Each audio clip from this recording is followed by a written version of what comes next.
नमस्कार विद्यार्थी मित्रांनो, आज आपण कायदा आणि कायद्याची उत्पत्ती स्थानं या संकल्पनांचा विचार करणार आहोत.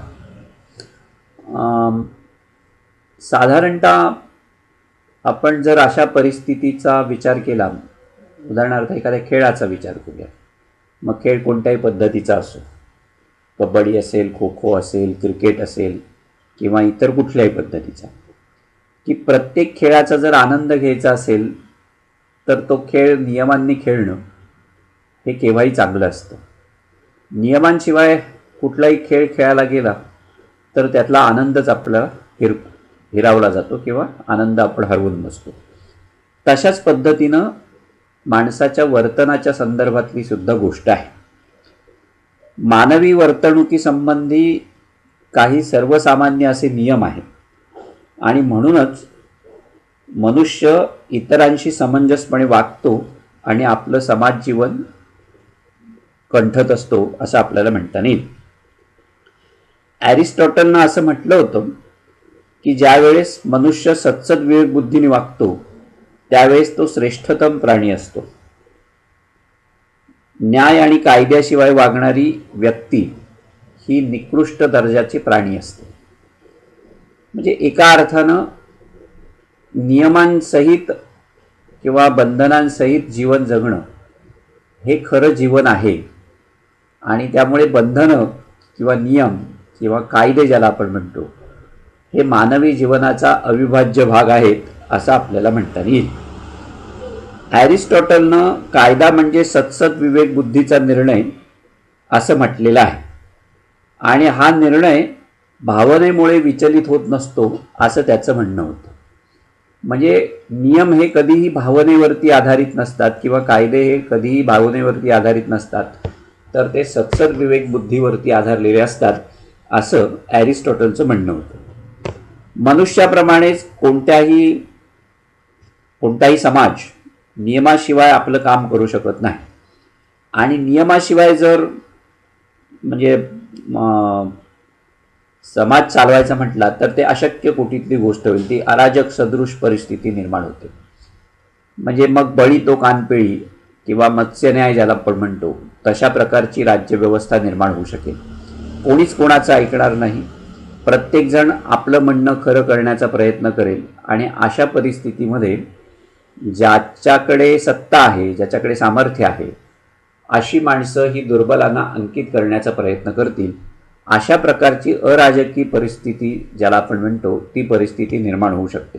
मग हे जर टाळायचं असेल तर मग कायद्यांची आवश्यकता असते, कारण कायद्यामुळे समाजाचं शिस्तबद्ध आणि सुयोग्य अशा पद्धतीचं संचालन होतं असं आपल्याला म्हणता येईल.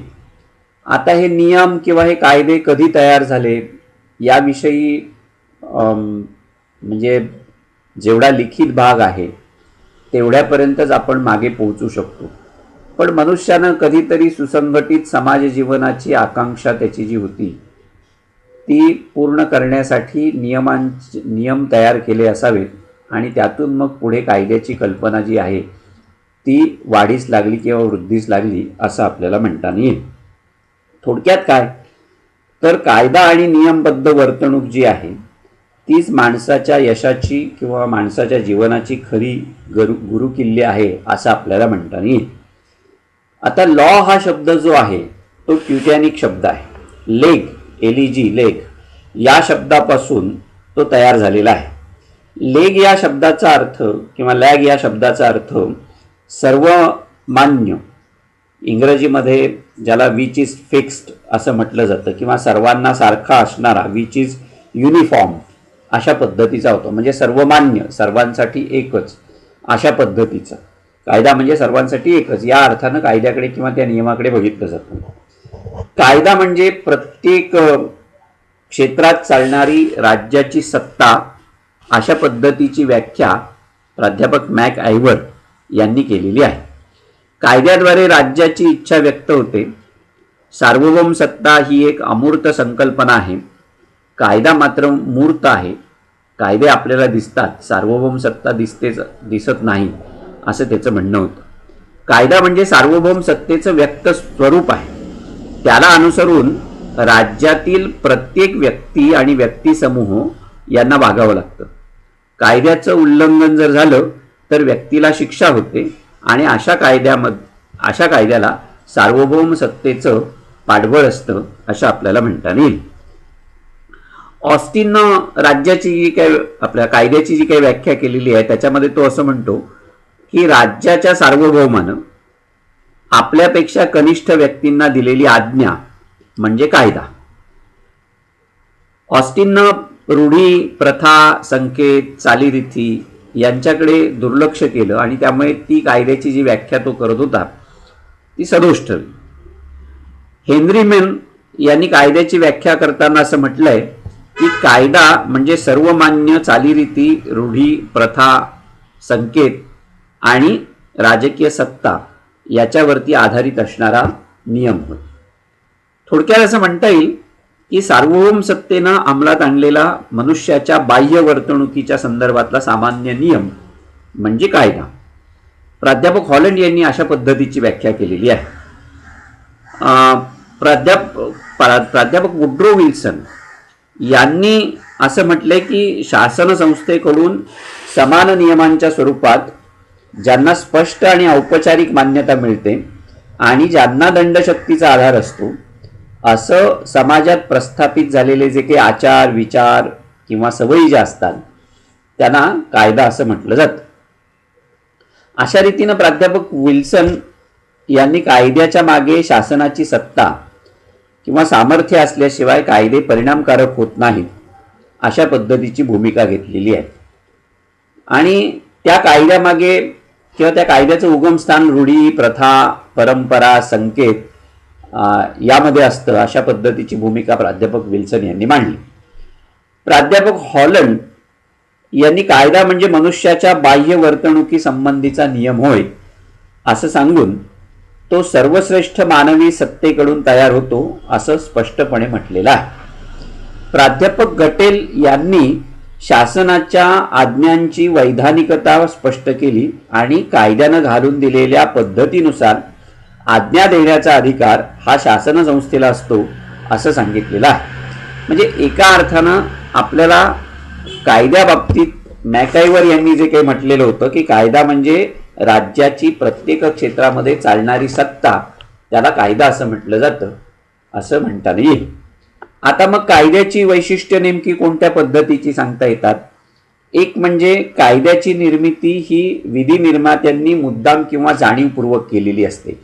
कारण समाज, शांतता आणि सुव्यवस्था हे कायद्याचं उद्दिष्ट असतं. त्यामुळे कायद्याची निर्मिती ही मुद्दामहून केलेली असते, जाणीवपूर्वक केलेली असते.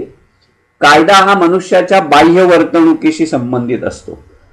म्हणजे कायदा मनुष्याच्या अंतर्मनावरती अधिराज्य गाजवू शकत नाही, हा सगळ्यात महत्त्वाचा विचार आहे.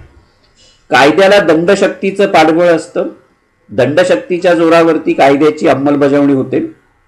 कायद्याला सार्वभौम सत्तेची अधिमान्यता असते किंवा मान्यता असते आणि म्हणून त्याच्या मागे दंडशक्ती उभी असते असं आपल्याला म्हणता येईल. म्हणजे कायद्याचं जर कोणी उल्लंघन केलं तर त्याला शिक्षा केली जाते. त्या कायद्यामध्येच नमूद केलेली असते शिक्षा, त्याप्रमाणे शिक्षा होते. कायदा हा वर्तमान काळ आणि भविष्य काळाशी संबंधित असतो. भूतकाळात घडलेल्या घटनांशी कायद्याचा संबंध नसतो. म्हणजे कायदे जेव्हा केले जातात तेव्हा ते वर्तमान काळाशी संबंधित किंवा भविष्य काळाशी संबंधित असतात. भूतकाळाशी संबंधित कायदे तयार केले जात नाहीत. कायदा निश्चित, निसंदिग्ध असतो आणि स्पष्ट असतो. त्यामुळे समानता प्रस्थापित होत असते. कायदा लिखित स्वरूपात असला पाहिजे. अलिखित कायदा म्हणजे रूढी, प्रथा, परंपरा, संकेत असं मानलं जातं. आणखीन एक वैशिष्ट्य कायद्याच्या बाबतीमध्ये सांगता येईल ते म्हणजे विधी नियमांमध्ये सूत्रबद्धता असली पाहिजे. एकाच राज्यात परस्पर विरोधी कायदे जर असतील तर त्यांचा काहीच उपयोग होत नाही, उलट त्यातून गोंधळ होण्याची शक्यता जास्त असते. कायद्यामध्ये आवश्यकतेनुसार एका निश्चित ठरलेल्या पद्धतीनं बदल करावे. कायद्यापुढे सगळ्यांना समान मानलं गेलं पाहिजे. याचा अर्थ ते निरपवादपणे सर्वांना समान पद्धतीनं लागू केले पाहिजे. आणखीन एक कायद्याचं वैशिष्ट्य आपल्याला असं सांगता येऊ शकतं की कायदा निर्मितीचा उद्देश हा सूडबुद्धी असता कामा नये. व्यक्तीला सदाचारी बनवणं आणि सामाजिक हिताचं संवर्धन करणं हा कायद्याचा उद्देश असला पाहिजे. विधी नियमांचं पालन करावं किंवा नाही याबाबत व्यक्तीला स्वातंत्र्य असतं, पण कायद्याचं उल्लंघन करणाऱ्या व्यक्तीला कायद्यामध्ये सांगितलेली जी शिक्षा असते ती शिक्षा भोगावी लागते. कायद्याची अंमलबजावणी शासकीय यंत्रणेकडनं होत असते. कायद्याची तर्कशुद्धता आणि कायद्याचा अन्वयार्थ हा न्यायालयांकडनं लावला जातो. म्हणजे ही एक साधारण 8-10 वैशिष्ट्ये आपल्याला कायद्याच्या बाबतीमध्ये सांगता येतील. आता कायदा आणि नीती नियम याच्यामध्ये नेमका काय फरक आहे? नीती नियम हे सदाचाराचे नियम असतात.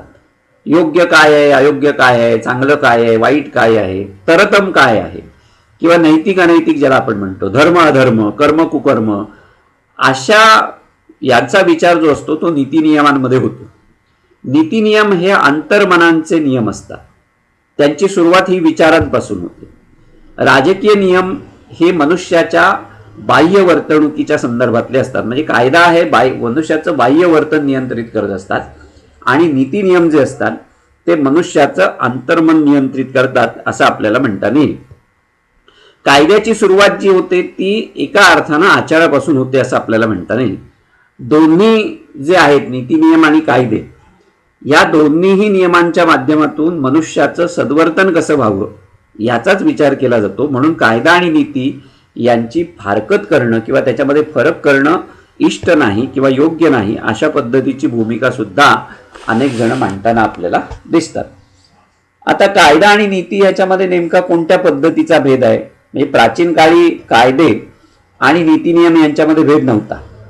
प्लेटोनं राज्यशास्त्र आणि नीतीशास्त्र यांना समान लेखलेलं होतं आणि अरिस्टॉटलनं सुद्धा राज्यशास्त्राला नीतीशास्त्रापासून वेगळं केलेलं नव्हतं. ही सगळ्यात महत्वाची म्हणजे गोष्ट आहे. मॅकियावेलीनं नीतीशास्त्र आणि राज्यशास्त्र यांची फारकत केलेली आपण वेस्टर्न पॉलिटिकल थॉटमध्ये शिकलेलो आहोत. म्हणजे नीती नियम हे सदाचाराचे नियम आहेत. मगाशी म्हटलं त्या पद्धतीने योग्य काय आहे, अयोग्य काय आहे, चांगलं काय आहे, वाईट काय आहे याविषयीचा विचार जो असतो तो नैतिकतेमध्ये येतो किंवा नीती नियमांमध्ये होतो. कायदा हे मनुष्याच्या बाह्य वर्तणुकीचे नियम आहे.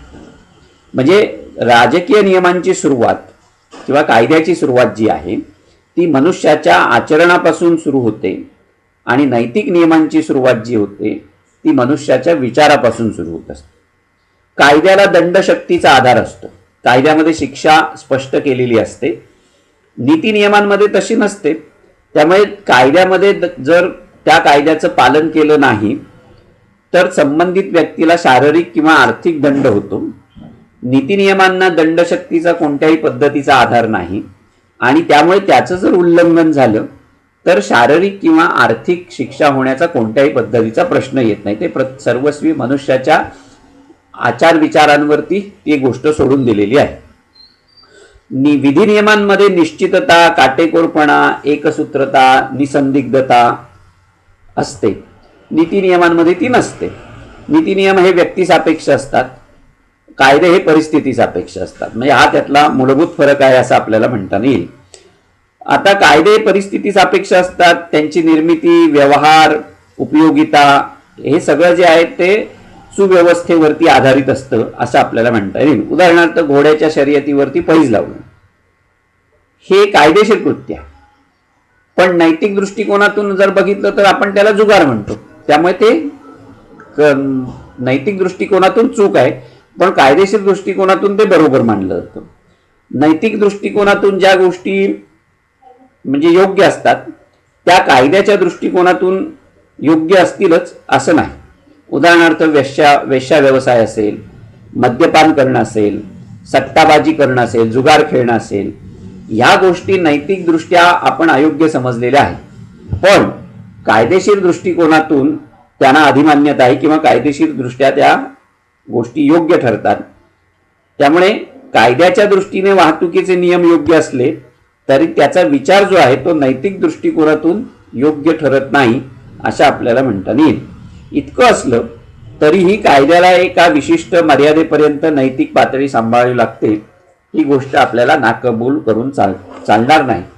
आणि त्यामुळे कायदा आणि नैतिकता यांच्यामध्ये फरक करण्यापेक्षा या दोन्ही गोष्टी एकमेकाला कशा पूरक आहेत ते जर बघितलं तर कायद्याची प्रभावीपणे आपल्याला अंमलबजावणी करता येऊ शकते.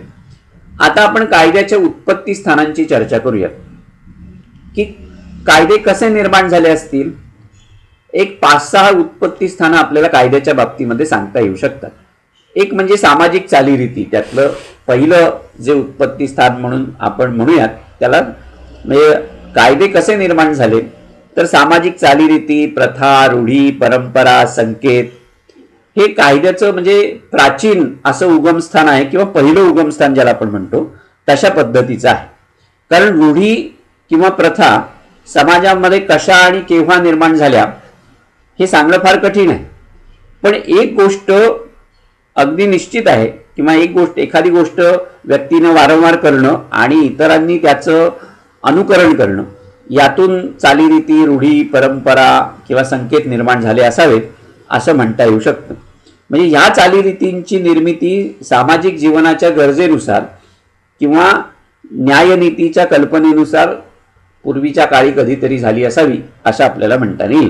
म्हणजे राज्य अस्तित्वात येण्यापूर्वी सामाजिक चालीरीती, रूढी, परंपरा, संकेत जे होते ते निर्माण झाले आणि पिढ्यानपिढ्या ह्या रूढी, परंपरा, संकेत जे आहेत ते एका पिढीकडून दुसऱ्या पिढीकडे हस्तांतरित होत गेले आणि त्यातून वर्तनविषयक नियम जे आहेत ते तयार होत गेले आणि त्यांना कायद्याचं नंतरच्या कालखंडामध्ये पाठबळ मिळत गेलं असं आपल्याला म्हणता येईल. आणि म्हणून अशी अनेक उदाहरणं आपल्याला सांगता येतील. बॅबिलोनियातली हम्मुराबी कोर्ट असेल, ग्रीसमधला डॉक्रो किंवा सोलन कोड असेल, अगदी भारतामध्ये मनु किंवा याज्ञवल्क्य स्मृती ज्या होत्या त्या, किंवा इंग्लंडमधले जे जनरल लॉज आहेत ते जनरल लॉज, सामान्य कायदे ज्याला आपण म्हणतो ते, हे सगळे रूढी, परंपरा किंवा संकेत या गोष्टींवरती आधारलेले आहेत असं आपल्याला म्हणता येईल. आता या रूढी, परंपरा, संकेत ह्या ज्या त्यांची उपयोगिता असते आणि म्हणून सामाजिक उपयोगिता असल्यामुळेच त्यांना मान्यता मिळत जाते. उदाहरणार्थ चोरी करू नये, खोटं बोलू नये असं जेव्हा कधीतरी ठरलं असेल आणि ती सामाजिक गरज किंवा उपयोगिता आहे हे जेव्हा लक्षात आलं तेव्हा इतरांनी त्याचं अनुकरण करण्याचा प्रयत्न केला, तेव्हा त्याचा नियम बनला. आणि हे जे काही नियम आहेत हे नियम एका अर्थानं कायदे बनत गेलेले आपल्याला दिसतात. त्यामुळे सामाजिक चालीरीती हा सुद्धा कायद्याचा एक भाग आहे असं आपल्याला म्हणता येईल. पण चालीरीती सुद्धा बदलत्या काळानुसार बदलत गेलेल्या आपल्याला दिसतात आणि त्यामुळे अयोग्य चालीरीती ज्या होत्या त्या सुद्धा बंद होत गेलेल्या असतात. त्यांना उदाहरणार्थ लॉर्ड बेंटिकनं सतीची चाल बंद केली, म्हणजे ती अमानवी चाल होती आणि त्यामुळे ती बंद करणं आवश्यक होतं. त्यामुळे तिथे कायद्याचा वापर हा करावा लागलेला आपल्याला साधारणतः दिसतो. म्हणजे सगळ्याच सामाजिक चालीरीती किंवा रूढी, परंपरा, संकेत यांना कायद्याचं उगमस्थान म्हणता येईल असं काही नाही, पण ते एक उगमस्थान आहे असं म्हणता येऊ शकतं. दुसरं म्हणजे धर्माज्ञा जे आहेत, धर्म हा सुद्धा विधिनियमाचं एक जुनं उत्पत्ती स्थान आहे असं आपल्याला म्हणता येईल. प्राचीन काळी राजसत्तेचा किंवा कायद्याचा जन्मदाता ईश्वर आहे असं लोक मानत होतं. ईश्वराची ओळख जी होती ती धर्माच्या माध्यमातून होत होती. धर्मगुरूंनी दिलेले आदेश म्हणजे ईश्वरी कायदा, अशा पद्धतीची समजूत जी होती ती जनतेची होती किंवा लोकांची होती असं आपल्याला म्हणता येईल. आणि त्यामुळे धर्मबाह्य वर्तन करणारी व्यक्ती समाजद्रोही किंवा राज्यद्रोही मानली जात होती. त्यामुळे धर्माचे जे काही नियम आहेत त्या नियमांचा पगडा किंवा त्या नियमांचं वर्चस्व जे आहे ते माणसावरती प्राचीन कालखंडापासून आहे असं आपल्याला म्हणता येईल. धार्मिक नियमांचा सामाजिक आणि राजकीय आशय लक्षात घेऊन त्यांना कायद्याचं रूप दिल्याची उदाहरणं जी आहेत ती अलीकडच्या कालखंडामध्ये सुद्धा आलेली. उदाहरणार्थ मुस्लिमांचे कायदे जे आहेत ते शरीयतवरती आधारित आहेत. हिंदूंचे प्राचीन कायदे जे आहेत ते मनुस्मृतीवरती आधारित असलेले आपल्याला दिसतात. ख्रिश्चनांचे कायदे हे बायबलवरती आधारित असलेले दिसतात. म्हणजे धर्मग्रंथ हे सुद्धा एका अर्थानं कायद्याचं उगमस्थान आहे असं आपल्याला म्हणता येईल. तिसरं म्हणजे न्यायपंडितांची चर्चा. म्हणजे न्यायपंडित समाजातील प्रचलित विधिनियमांची किंवा कायद्यांची चर्चा करत असतात, त्यांच्या मूलतत्वांची, त्याच्या उपयोगितेची चर्चा करत असतात किंवा कायद्याचा अर्थ लावत असताना ते विशिष्ट परिस्थितीचा अभ्यास करत असतात. कायद्याची योग्य अयोग्यता ठरवण्याचा प्रयत्न त्यांच्या चर्चेतनं होत असतो. आणि अशा ज्या चर्चा आहेत म्हणजे ते काही आजच अलीकडच्याच कालखंडामध्ये सुरू होते अशातला भाग नाही. पूर्वीच्या कालखंडामध्ये सुद्धा न्यायपंडितांच्या चर्चेला जास्त महत्त्व होतं आणि अशा चर्चांमुळे समाजाला एक प्रकारची दिशा प्राप्त झालेली आहे. त्यामुळे न्यायपंडितांची चर्चा हा सुद्धा कायद्याचा एक उगमस्थान आहे असं आपल्याला म्हणता येईल. अमेरिकेमध्ये केंट आणि स्टोरी या कायदे पंडितांच्या भाष्यामुळं आणि भारतात वारसा हक्काचा कायदा विज्ञानेश्वर आणि जिमुत वाहनांनी लिहिलेल्या ग्रंथामुळं तर मुस्लिम कायदा फतवा आलमगिरी यांच्या ग्रंथामुळे प्रभावित झालेले आपल्याला साधारणतः दिसतात. न्यायालयीन निर्णय हा सुद्धा एका अर्थानं म्हणजे हे सुद्धा कायद्याचं उगमस्थान आहे असं आपल्याला म्हणता येईल. वेळोवेळी वेगवेगळ्या प्रकरणांमध्ये न्यायालय निर्णय देत असतात आणि त्या निर्णयांचा वापर मग पुढल्या तशाच घडणाऱ्या प्रसंगांमध्ये केला जातो. त्यामुळे न्यायालयीन निर्णय हे सुद्धा एका अर्थाने कायदे बनतात असं आपल्याला म्हणता येईल. आपण मागच्या वर्षी भारताचं सर्वोच्च न्यायालय हे अभिलेख न्यायालय असं म्हटलं होतं.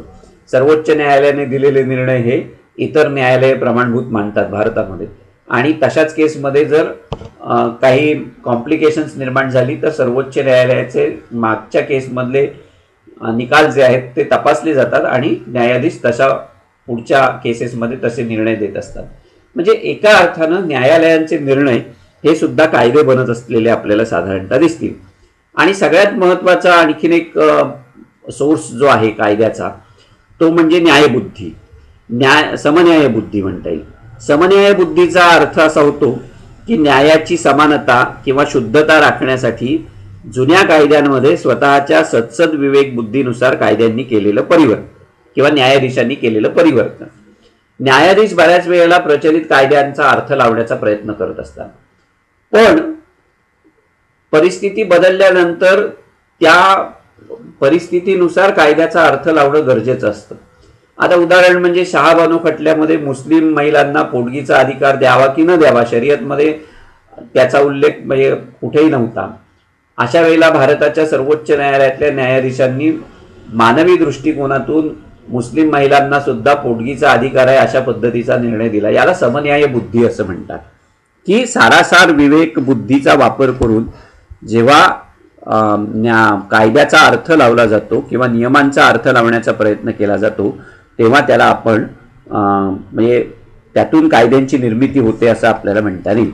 आणि सगळ्यात महत्त्वाचं उत्पत्ती स्थान किंवा सोर्स अलीकडच्या कालखंडातला जर कुठला असेल तर तो म्हणजे विधिमंडळाचा. आधुनिक काळामध्ये विधिमंडळ हे कायद्याचं मुख्य किंवा अधिकृत उत्पत्ती स्थान आहे. कायदे मंडळामध्ये लोकांचे प्रतिनिधी जाऊन बसतात. लोकांच्या गरजा, इच्छा, आकांक्षा काय आहेत त्याप्रमाणे नियम तयार करण्याचं काम जे असतं ते लोकप्रतिनिधींचं असतं आणि त्यामुळे कायदे मंडळाला अलीकडच्या कालखंडामध्ये फार मोठ्या प्रमाणावरती महत्त्व प्राप्त झालंय असं आपल्याला म्हणता येईल. अशी ही साधारणतः 5 ते 6 कायद्याची उत्पत्ती स्थानं आपल्याला सांगता येतील. आता कायद्याचं वर्गीकरण कशा पद्धतीने केलं, कायद्याचे प्रकार कशा पद्धतीचे, कायद्याचे प्रकार अनेक लोकांनी वेगवेगळ्या पद्धतीने केलेले आहेत. साधारणतः व्यक्तिगत स्वरूपाचे कायदे आणि म्हणजे सार्वजनिक स्वरूपाचे कायदे असे 2 प्रकारचे कायदे म्हणजे त्याचं ढोबळ वर्गीकरण करता येऊ शकतं. कायद्याचं वर्गीकरण करताना मुख्यत्वे 2 गोष्टींवरती भर दिला जातो. एक म्हणजे कायदा कोणी तयार केलाय आणि दुसरं म्हणजे कायद्याचं स्वरूप नेमकं कशा पद्धतीचं आहे. या 2 गोष्टींवरती साधारणतः कायद्याचं वर्गीकरण केलं जातं. प्राध्यापक मॅकआयव्हर यांनी कायद्याचे जे काही प्रकार सांगितलेले आहेत त्याच्यामध्ये त्यांनी केलेलं जे वर्गीकरण आहे ते साधारणतः सर्वमान्य अशा पद्धतीचं झालेलं आहे. त्यांनी कायद्याचे 2 प्रकार सांगितले मुख्य. एक म्हणजे राष्ट्रीय कायदा आणि दुसरा म्हणजे आंतरराष्ट्रीय कायदा. राष्ट्रीय कायद्याचे पुन्हा 2 प्रकार पडतात. एक म्हणजे कॉन्स्टिट्यूशनल म्हणजे घटनात्मक कायदे आणि दुसरा म्हणजे साधारण ज्याला ऑर्डिनरी कायदे असे म्हटलं जातं. त्या साधारण कायद्याचे पुन्हा 2 प्रकार पडतात. सार्वजनिक पब्लिक आणि व्यक्तिगत किंवा खाजगी ज्याला प्रायव्हेट आपण म्हणतो. सार्वजनिक कायद्याचे पुन्हा 2 प्रकार पडतात. एक म्हणजे प्रशासकीय ज्याला ऍडमिनिस्ट्रेटिव्ह लॉ असं म्हणतात आणि दुसरा प्रकार जो आहे तो म्हणजे सर्वसामान्य जनरल लॉज अशा पद्धतीचे. आणि म्हणजे हे झाले राष्ट्रीय कायद्यांचे प्रकार. आंतरराष्ट्रीय कायद्याचे पुन्हा दोन प्रकार पडतात. एक सार्वजनिक आंतरराष्ट्रीय कायदा आणि खाजगी आंतरराष्ट्रीय कायदा. आता थोडक्यात या कायद्याच्या वर्गीकरणाकडे आपण बघूया. राष्ट्रीय कायदा म्हणजे काय? नॅशनल लॉ ज्याला म्हणतात. राज्यांतर्गत असणाऱ्या सगळ्या व्यक्ती, संस्था, वेगवेगळ्या प्रकारचे गट यांच्यावरती चालणाऱ्या आणि तिथल्या सार्वभौम सत्तेनं निर्माण केलेल्या कायद्याला राष्ट्रीय कायदा असं म्हणतात. म्हणजे एका राज्याच्या सीमेमध्ये जे लोक असतात किंवा जे गट असतात, जे समूह असतात, त्यांच्यासाठी केले गेलेले कायदे त्याला राष्ट्रीय कायदे असे म्हटलं जातं. दुसरा म्हणजे घटनात्मक कायदा, संविधानात्मक कायदा, संवैधानिक कायदे, कॉन्स्टिट्युशनल लॉ असं म्हटलं जातं.